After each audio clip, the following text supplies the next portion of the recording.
गहलोत ने आज जयपुर में मंत्रियों और विधायकों की अपने आवास पर बैठक की। एजेंडा था नए जिलों की घोषणा के बाद सीमांकन को लेकर के बनी स्थिति और लोगों की भावना। इस बैठक में मुख्यमंत्री को कई क्षेत्रों में सामने आ रहे विवाद से अवगत करवाया गया। मुख्यमंत्री ने फैसले में जन भावनाओं का पूरा ख्याल रखने की बात कही है।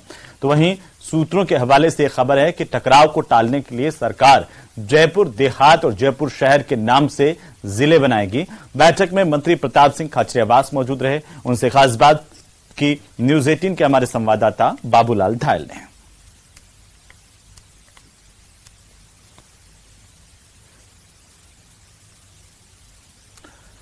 तो बाबूलाल धायल ने जब उनसे बात की तो उन्होंने बताया कि आखिरकार बैठक में मुख्यमंत्री ने विस्तार से चर्चा की और साथ ही विधायकों से इस बात को लेकर के भी जानने की कोशिश की कि जन भावनाएं क्या है। खासतौर पर दूधू के मसले को लेकर के जिस तरीके से लोगों का प्रदर्शन सामने आया था, उस पर भी विस्तार से बात हुई है। जिलों को लेकर चल रही विवाद को लेकर मुख्यमंत्री अशोक गहलोत ने आज जयपुर जिले के तमाम कांग्रेस और समर्थित विधायकों की बैठक बुलाई। समाधान निकाल लिया गया, जैसा कि चेहरे बता रहे हैं नेताओं के। मेरे साथ में प्रताप सिंह खाचरियावास है, जो मुखर आवाज है सरकार की। प्रताप सिंह जी, समाधान क्या निकला? कई जगहों की जनता जो है विरोध कर रही है, सड़कों पर आ रही है। क्या लगता है विवाद आज के बाद में नहीं होगा? देखिए, जनता की भावनाओं का सम्मान रखने की बात मुख्यमंत्री जी ने कही है कि जन भावनाओं का सम्मान रखना, जनता की सुविधाओं का ध्यान रखना, ये कांग्रेस सरकार की फर्स्ट प्रायोरिटी है। इसीलिए तो कांग्रेस सरकार महंगाई राहत शिविर लगा रही है। पूरी सरकार लगी हुई है, चीफ मिनिस्टर लगे हुए हैं, एमएलए, मिनिस्टर, एमपी, हमारे जो सारे कार्यकर्ता लगे हुए। तो कांग्रेस की सरकार तो जनता की भावनाओं का सम्मान करती है, इसलिए ऐसे में कहीं टकराव की जरूरत ही नहीं है। यदि कहीं भावना उनकी वो नए जिले में नहीं जाना चाहते तो उनकी भावनाओं का सम्मान दिया जाएगा। तो अब दूधू में जो इलाके हैं जो शामिल होने का विरोध कर रहे हैं, वो कहाँ पर जाएंगे? देखिए, दूधू और कोटपुतली दो जिले पहले बन चुके हैं। अब जयपुर सिटी पहले की जैसी ही रहेगी। अब यदि कोई नई बात आएगी तो मुख्यमंत्री जी बताएंगे, और वो बात क्या होगी क्या नहीं होगी ये तो मुख्यमंत्री जी तय करेंगे। लेकिन जन भावनाओं के सम्मान की बात अशोक गहलोत जी ने कही है, जन भावनाओं का सम्मान रखा जाए। क्या ये भी खबर है कि जयपुर देहात के नाम से एक नया जिला बना सकते हैं और मुख्यमंत्री अशोक गहलोत टकराव को टालने के लिए एक बड़ी पहल कर सकते हैं? ये बहुत जल्दी है। ये सब बात मुख्यमंत्री जी कहेंगे तो अच्छा लगेगा, क्योंकि ये सब बातें क्या हुई अंदर सारी बात, वो मैंने असली बात आपको बता दी। भावनाओं का सम्मान रखा जाएगा। अब नया क्या होगा वो चीफ मिनिस्टर डिसाइड करेंगे, वो डिसाइड मैं नहीं कर सकता। लेकिन आप तो कह रहे थे जबरदस्ती किसी को भी किसी दूसरे जिले में नहीं रखेंगे। कह रहा हूँ, ये मुख्यमंत्री भी कह रहे हैं कि जबरन जबरदस्ती जनता के साथ नहीं होगी। मैं दौड़ना करूँगा, मुख्यमंत्री और पूरे मंत्री एमएलए सब कह रहे हैं, क्यों करेंगे जबरन जबरदस्ती? मैंने आपको कहा नहीं था जयपुर सिटी जैसी है वैसी रहेगी, वैसी रहेगी। आपको लगता है इसका फायदा होगा नए जिलों के ऐलान से सरकार को चुनाव में? नए जिलों का भी फायदा होगा। जिलों में यदि कहीं टकराव है तो उसको दूर करेगी सरकार, उसका भी फायदा होगा। बहुत बहुत शुक्रिया। ये थे प्रताप सिंह खाचरियावास, जो कह रहे थे कि नए जिलों की घोषणा से सरकार को फायदा ही होगा। जहां पर टकराव की स्थिति है तो सरकार वही करेगी जो जनता चाहेगी। कैमरा पर्सन अविनाश के साथ बाबूलाल धायल, न्यूज 18 जयपुर। तो वहीं नए जिलों की घोषणा के बाद से कई जगहों पर आंदोलन चल रहे हैं। बीजेपी ने नए जिलों को लेकर कांग्रेस सरकार पर जोरदार निशाना साधा। नेता प्रतिपक्ष राजेंद्र राठौड़ ने कहा है कि राम लुभाया कमेटी की रिपोर्ट आए बिना घोषणा की गई। सत्ता में वापस लौटने का जो पैंतरा आजमाया गया था वो सरकार के गले की फांस बन गया है। राजेंद्र राठौड़ ने चिंता जताई कि नए जिलों को लेकर आंदोलन हिंसक हो गए हैं। नेता प्रतिपक्ष ने इस बात का आरोप लगाया कि सरकार चुनाव के चलते जनभावनाओं के साथ खिलवाड़ कर रही है।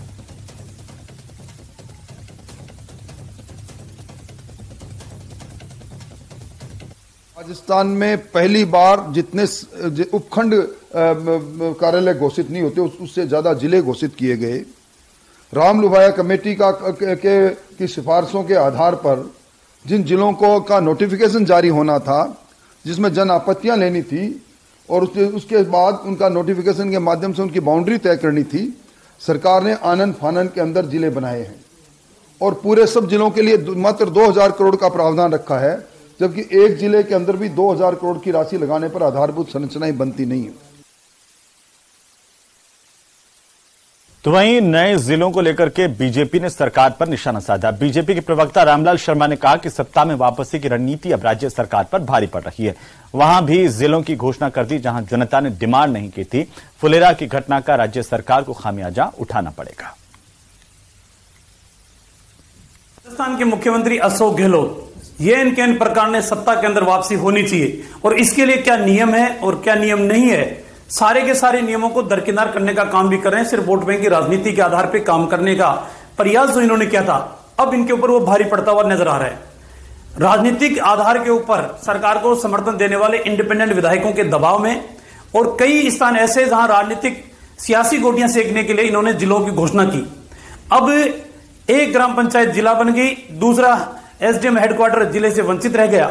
भौगोलिक दृष्टि से जो जिले की मांग 20 वर्ष से चली आ रही थी, उनको नदारद रखा गया और ऐसी मांगे मानने का काम मुख्यमंत्री जी ने किया जिनके जनता ने कभी मांग की ही नहीं थी। और अब इस तरीके के वाकया पूरे प्रदेश के अंदर एक नहीं अन्य स्थानों के ऊपर देखने को मिलता है। अनूपगढ़ को जिला बनाया, अन्य पंचायतें उनका विरोध कर रही है। नीम का थाना को जिला बनाया, अन्य विधानसभाएं या अन्य तहसीलें उसके अंदर जाने के लिए तैयार नहीं है। और इसी तरीके से जयपुर जिले के अंदर भी कल पुलिस के द्वारा बल प्रयोग करके जनता को दबाने की जो कोशिश की गई वो अनुचित है। आने वाले समय के अंदर कांग्रेस की सरकार को इसका खामियाजा भुगतना पड़ेगा। तो चलिए आगे बढ़ेंगे और इसी बीच जोधपुर से इस वक्त की बड़ी खबर है, जहां राजपूत समाज पर कथित अमर्यादित टिप्पणी के मामले को लेकर के राजपूत समाज के लोगों ने रैली निकाली और जिला कलेक्टर को ज्ञापन देने के लिए पहुंचे। हनुमान बेनीवाल की कथित टिप्पणी से राजपूत समाज नाराज बताया जा रहा है। जिला कलेक्ट्रेट परिसर के बाहर समाज की ओर से जोरदार नारेबाजी की गई। बजरे की बढ़ी कीमतों के खिलाफ चल रहे धरने में हनुमान बेनीवाल ने कथित तौर पर टिप्पणी की थी। इसी की बात को लेकर के इसके खिलाफ समाज के लोग सड़कों पर उतरे और प्रदर्शन किया गया, नारेबाजी की गई। आपको बता दें कि आरएलपी के सुप्रीमो और नागौर सांसद हनुमान बेनीवाल यहां पर बजरी माफिया के खिलाफ धरने में शामिल होने के लिए जोधपुर पहुंचे थे और वहां पर कथित तौर पर उनकी टिप्पणी से राजपूत समाज ने अपनी नाराजगी प्रकट की है। नेतृत्व में सर्व समाज 36 कौम के लोगों ने जो नागौर के सांसद आए दिन हर व्यक्ति के, हर नेता के खिलाफ जो अपशब्द बोलते रहते हैं, मर्यादित भाषा का जो प्रयोग करता है, उसको लेकर सर्व समाज 36 कौम के अंदर भारी आक्रोश है। और उसी आक्रोश के तहत अपना आक्रोश जताने के लिए, अपनी भावना प्रशासन तक पहुंचाने के लिए वो ये कह रहे हैं कि ऐसे मर्यादित भाषा वाले नेता की जबान के ऊपर लगाम लगाई जाए और समय रहते हुए उनके ऊपर अंकुश लगाया जाए। और इसी खबर पर ज्यादा जानकारी के साथ हमारे संवाददाता जोधपुर से चंद्रशेखर जुड़ चुके हैं फोन लाइन पर। चंद्रशेखर, क्या कहना है आखिरकार इन लोगों का, क्यों इस तरह से प्रदर्शन किया गया? देखिए हेमंत, बात करें तो और के सांसद और आरएलपी के सुप्रीमो हनुमान बेनीवाल है, उनके द्वारा बाड़मेर में एक राजपूत समाज के एक बजरी ठेकेदार को लेकर टिप्पणी की गई थी। इसके बाद राजपूत समाज में जो है इस बात को लेकर आक्रोश है और आज राजपूत समाज की ओर से जो है एक रैली निकाली गई और जिला कलेक्टर को मुख्यमंत्री के नाम ज्ञापन सौंपा गया है, जिसमें ये मांग की गई है कि हनुमान बेनीवाल लगातार जिस तरह से विवादित बयान दे रहे हैं और लगातार कई समाज के लोगों को जो है टारगेट कर रहे हैं, उन पर जो है लगाम लगाने का काम सरकार करे।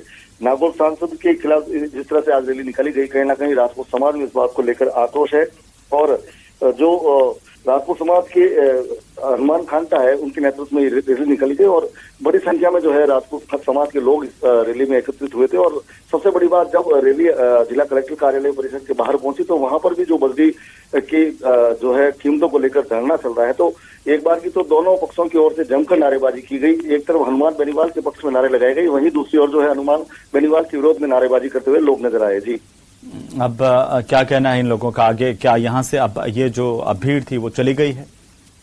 देखिए, जो राजपूत समाज के लोग आए थे, उन्होंने जो नारेबाजी करने के बाद जो जिला कलेक्टर को अपना ज्ञापन सौंपा, उसके बाद वो जो है वो शांतिपूर्वक तरीके से जो अपने इस पूरी रैली को उन्होंने समाप्त कर दिया। और फिलहाल जो मांग ये है कि हनुमान बेनीवाल जो लगातार बयान दे रहे हैं, उस पर कहीं ना कहीं सरकार बिल्कुल। चंद्रशेखर, चलिए बहुत शुक्रिया तमाम जानकारी के लिए। तो हनुमान बेनीवाल की कथित टिप्पणी से राजपूत समाज ने नाराजगी प्रकट की। वहीं जेल कर्मचारियों की भूख हड़ताल का छठा दिन है, जहां प्रदेश भर में जेल कर्मियों की ओर से महज का बहिष्कार लगातार जारी है।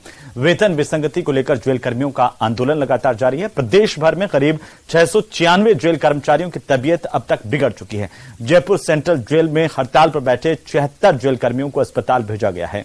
उनकी तबीयत खराब होने के चलते दरअसल वेतन विसंगति की मांग को लेकर के ये जेल प्रहरी लगातार आंदोलन की राह पर हैं।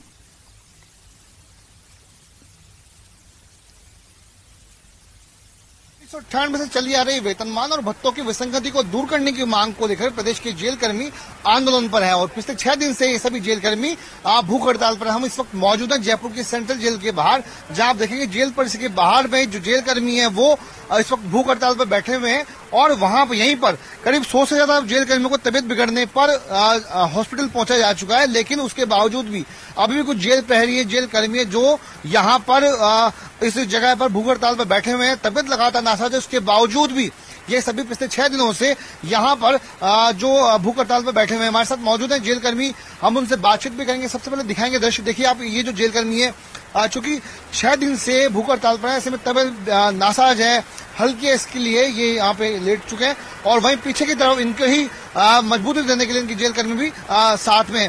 हम सबसे पहले बात करेंगे जो कर्मचारी नेता गजेंद्र जी से। गजेंद्र जी, क्या बात है, क्या मांगे हैं जेल कर्मियों की? निश्चित तौर पे जेल कर्मियों ने पिछले 98 से वेतन विसंगति को लेके बहुत बड़ा दुख झेल रहे हैं और इस बात को लेके इन्होंने 2017 में भी एक आंदोलन किया था 5 दिन तक भूख हड़ताल की और कार्य करते हुए। ये एक बड़ी विशाल, ये एक मिसाल है कि कार्य करते हुए ये मेस का बहिष्कार कर रहे हैं। फिर जनवरी में भी 23 की जनवरी में भी इन्होंने मेस का बहिष्कार किया। डीजी महोदय और गृह सचिव के साथ मुख्यमंत्री जी ने बुलाया और आश्वासन दिया, ट्वीट भी किया था मुख्यमंत्री जी ने कि इनकी विसंगति दूर की जाए और इनको अच्छा लाभ, क्योंकि ये लोग जो है बड़े खतरनाक मुजरिमों के बीच में कार्य करते हैं अंदर। और आज भी देखिए ये जो शोर है ना, ये रात को ड्यूटी करके यहाँ आके अनशन कर रहे हैं।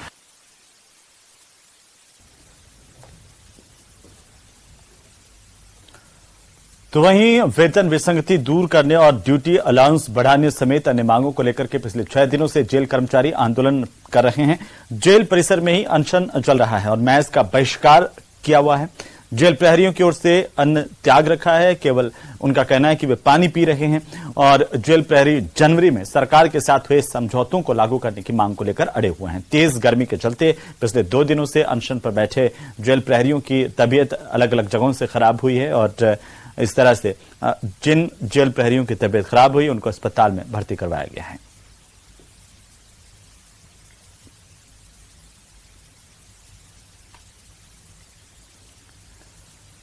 तो नागौर की तस्वीरें हैं, यहां पर भी जेल प्रहरियों ने अपनी मांगों को लेकर के प्रदर्शन जारी रखा हुआ है और इस दौरान कुछ जेल प्रहरियों की तबीयत भी अनशन के दौरान खराब हुई, जिन्हें पुलिस ने अस्पताल पहुंचाया, उनका इलाज शुरू करवाया है।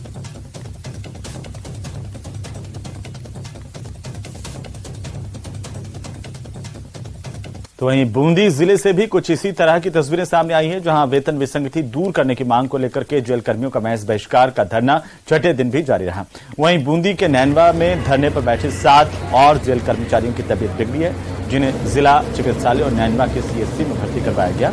अब यहां पर कर्मचारियों की संख्या बढ़कर के 24 हो गई है। धरने पर बैठे बूंदी और नैनवा जेल कर्मचारियों की ओर से राज्य सरकार पर वादाखिलाफी का आरोप लगाया गया और कहा कि जब तक उनकी मांगे नहीं मानी जाएगी तब तक उनका महज का बहिष्कार और धरना जारी रहेगा।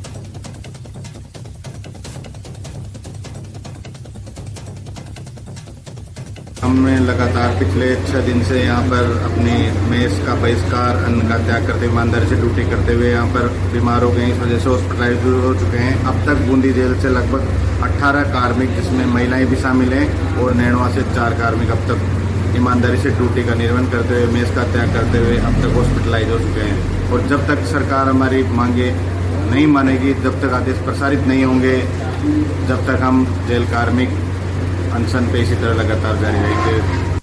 तो चलिए आगे बढ़ेंगे और इसी बीच नागौर से बड़ी खबर है, जहां पर नागौर पुलिस ने बड़ा अभियान अपराधियों के खिलाफ चलाया। 110 टीमों ने 473 जगहों पर दबिश दी है। अभियान के तहत कुल 533 आरोपियों की गिरफ्तारी हुई है। 202 अन्य असामाजिक तत्वों को भी डिटेन किया गया है। फायर आर्म्स, एनडीपीएस एक्ट, अवैध शराब के मामलों में गिरफ्तारी हुई है। चालान पेश हो चुके मामलों में 197 आरोपियों की गिरफ्तारी की गई है। तो नागौर पुलिस अधीक्षक के निर्देशन में ये पूरी कार्रवाई की गई। आपको बता दें कि 197 ऐसे आरोपी हैं जिनके चालान पेश हो गए थे। अपराधियों के खिलाफ पुलिस का ये बड़ा एक्शन नागौर से इस वक्त की सबसे बड़ी खबर है। 110 टीमों ने एक साथ छापेमारी की अलग अलग जगहों पर। 73 जगहों पर छापे मारे गए और इस दौरान कुल 533 आरोपी, जिनमें ऐसे आरोपी भी शामिल हैं जिनकी लंबे समय से पुलिस को तलाश थी और उनकी गिरफ्तारी हुई है। फायरिंग के साथ फायर आर्म समेत अनेक मामलों में वांछित चल रहे अपराधियों के खिलाफ यह बड़ी कार्रवाई पुलिस की गई है। और अब खबर सीकर से, जहां पर फतेहपुर में